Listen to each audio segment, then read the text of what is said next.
Hi, my name is Andrew Wolf. My topic is international shipping and its pros and cons. So when you first think of international shipping, what should come to mind?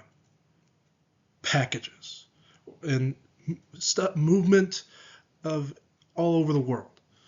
Packages going from one place to another, trade, all of the above. Things going around the world, either back and forth or just in your country itself. Um, It's very critical to the world trade as we know it, from us to China, China to Vietnam, Mexico to us.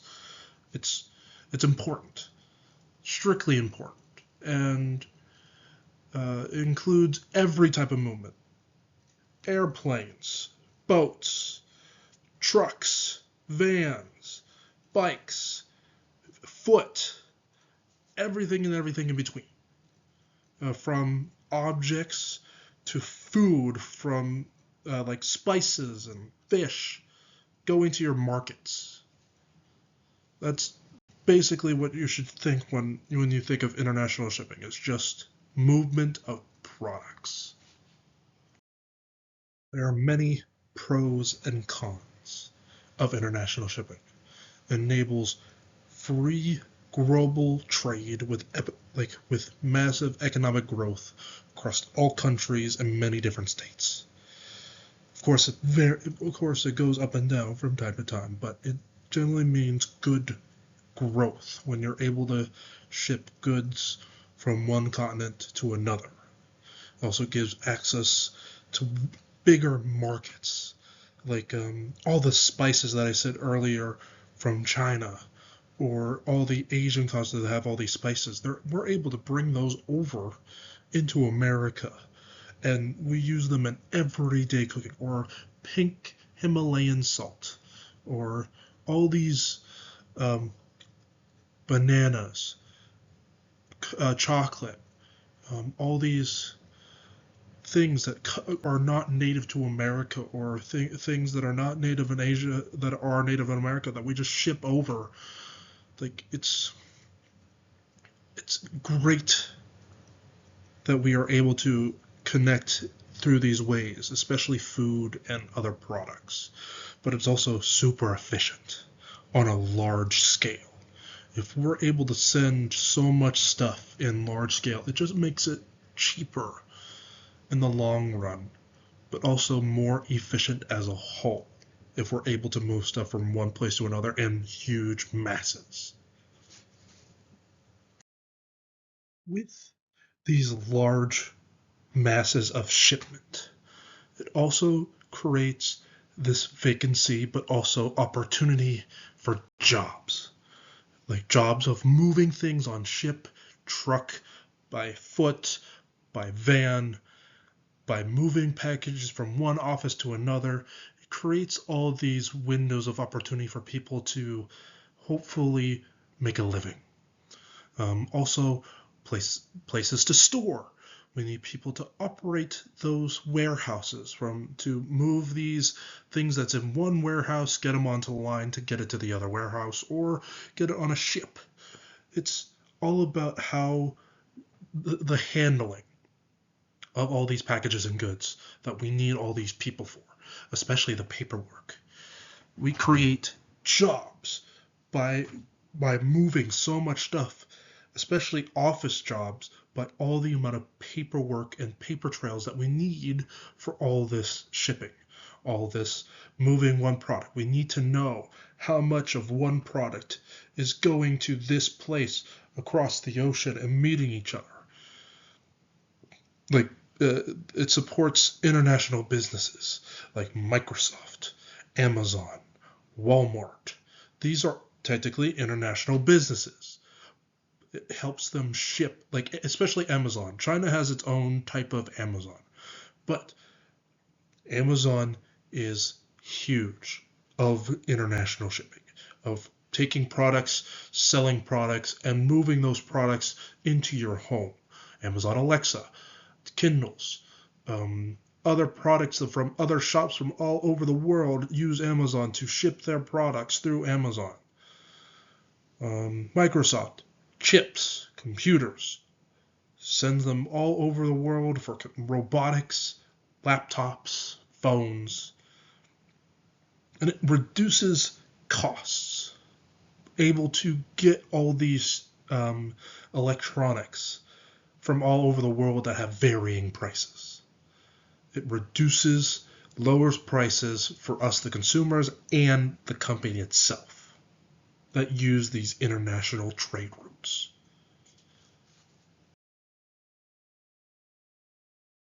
Through shipping, we have learned to advance many different things. We've had trials and errors of shipping stuff.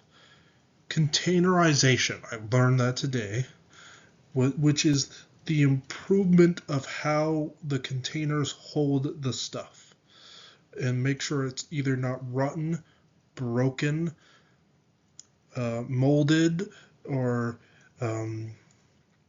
has any structural issues, and is able to shift, also help package everything neater so everything is more efficient.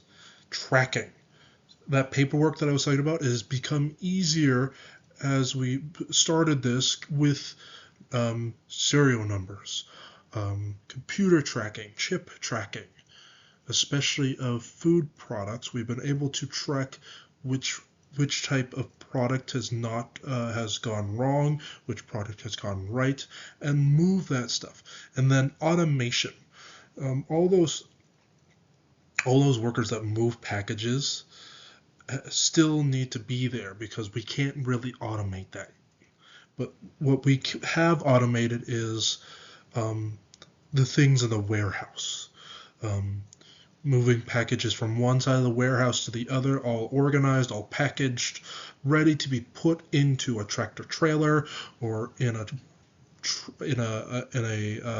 UPS truck or in a van, and then shipped and then moved. We have advanced to do it faster, to make it easier, to be more efficient. Of course, that loses a little bit of the jobs, but then we need more jobs to make sure those conveyor belts, those vans, those trucks, all those jobs that we create afterwards with these advancements are still there. And with tracking, we could also find if somebody was doing a little bit of nefarious there, but all these trackings help us make sure that everyone gets what they ordered or what they paid for in a timely manner. All these advancements we still use in somewhere else. The containerization, we use containers even here. Tupperware helps us reduce food waste. Like tracking, we put it on cars and phones of our children. Like everything just works out. Automation, it isn't just in shipping. We use all these technological advancements in our everyday lives. And now it's on a bigger scale in international shipping. This is where we start some of our cons. Environmental impacts is one of our main problems with international shipping. You see all those boats right there, those boats aren't to size of what they are in the photo. They are massive, massive ships that hold thousands and thousands of pounds, and it requires so much fuel, power, oil, manpower just to move all these stuff from point A to point B. But these massive, massive ships consume so much energy that they're the waste of like the CO2, the sulfur, the food waste, the human waste, all of it just builds up because we can't really unless we figure out some like hydrogen powered. Like if we make these huge hydrogen engines, are they going to be just as efficient or more efficient than gas engines or diesel engines that they use on these ships or in these vans or in these airplanes or in these like also across when we use ships, there is a risk of oil spills and marine pollution. ships in general have had that problem before, where where these ships get entered a storm and then they crash, and now they're leaking oil all across this environment, and it's killing thousands and thousands of animals that help keep the environment safe. And then the noise pollution itself from all these all the ports and all the ships moving together disrupts the environment as well. Like, these are one of the massive cons of international shipping. It's one of the other big cons: politics and security. All these risks are mixed in to international trade. With all its pros, here is some one of the biggest cons is the security risk and the political risk. Piracy. All of a sudden, when we ship these things into international waters, they are now no longer safe, and they can be hijacked by pirates. Literally what it means. Let's say we send a shipment to China. We get close to Africa or any other state that has a poorer or a port city that is overrun by pirates. Now they come out to that ship, take it by force, and now we've lost all those people, products, and all that money. Now it becomes either a problem for the place that we were shipping it to or us, and we can't really do anything about it because they're in international waters or halfway around the world. Border delays. When we use huge 18-wheelers and we have to send these things across the border into either Mexico or Canada, they are being searched. The papers are being checked, all the files are being checked, everything. It could stall, and it could just roller coaster and a bunch of more problems. Us going into Mexico, or Mexican shipping coming into, if a Mexican shipment comes into America, I'm guessing it's going to take twice as long if it wasn't a U.S. company shipping into Mexico than Mexico coming. It would be stopped, checked, emptied, everything in between, just to check for everything, which makes sense because we've had those problems before with terrorism, with drug traffickers, and all that stuff. Also, it could worsen geopolitical tensions and trade routes. If Mexico is asking stuff from us and we don't send it, and then we decide to ask something for it later, it could definitely harm. International shipping is a huge player in every economy, every market, that if somebody just throws off the balance or tries to play their upper hand in some way, shape, or form, it could worsen relations with somebody that we already have bad relations with. And then here's the biggest problem with international shipping: the trafficking. Since we're so connected in so many places, by ports, by road, by train, by plane, we have many problems with different types of trafficking: sex trafficking, drug trafficking, human trafficking, weapon trafficking. I'll use it again. Mexico has a huge drug trafficking into Canada, but when we crushed down on the Mexican-American border, they just literally went around to Canada and went straight back down into the U.S. So even though we tried to stop that trafficking, they still made their way around it because we are connected to another country. Human trafficking. People bought and sold to different people all over the world. Sex trafficking, even though it's been outlawed, people are forced to do these things to survive. Weapon trafficking. Terrorists. We've had weapons from when we left the war in Iraq and Afghanistan be shipped to people all over the world just because of that connected we are.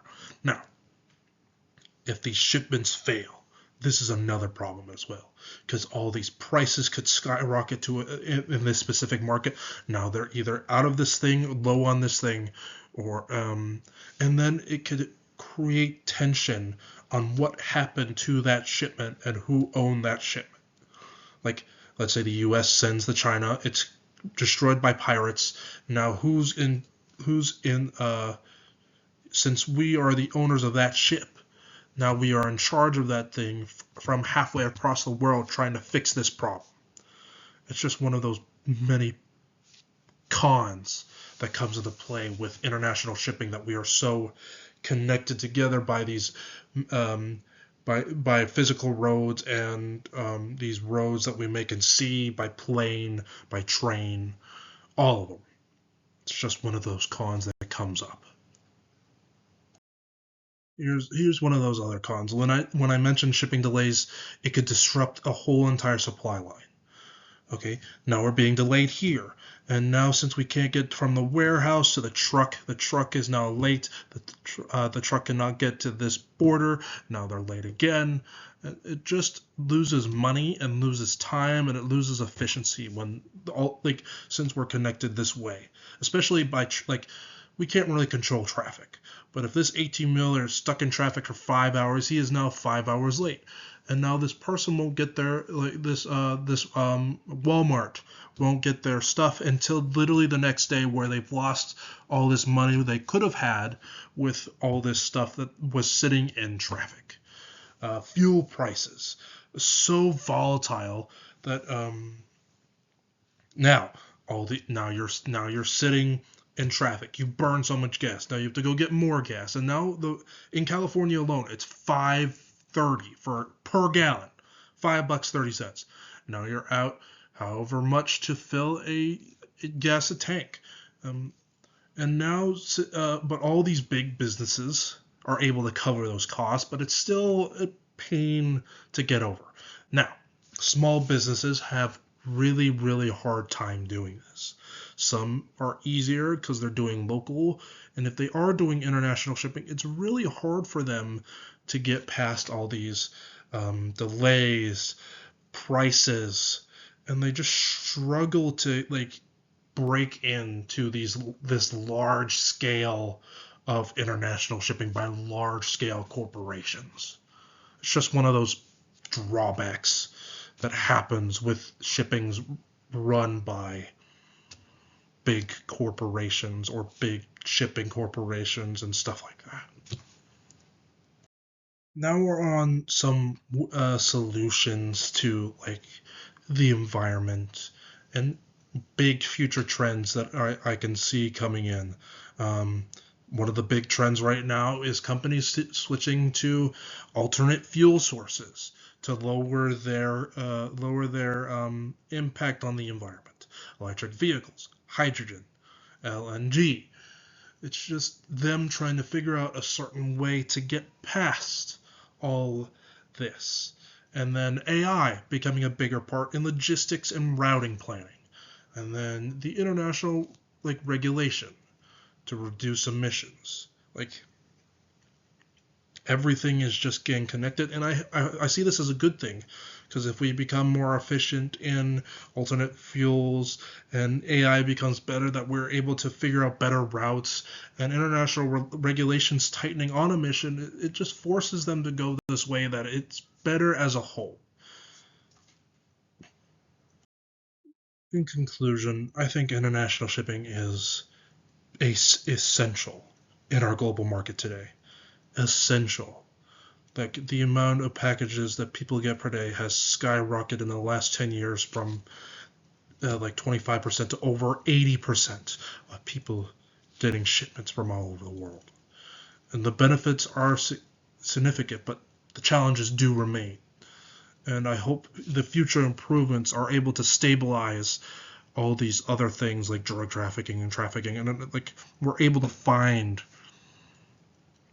a better way to do international shipping, so where it doesn't affect the politics, it doesn't affect the people as much.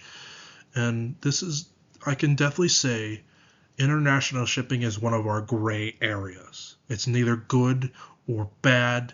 It is definitely gray, because there's too many problems and too many upsides to fully get rid of it or fully stop it or to fully launch it.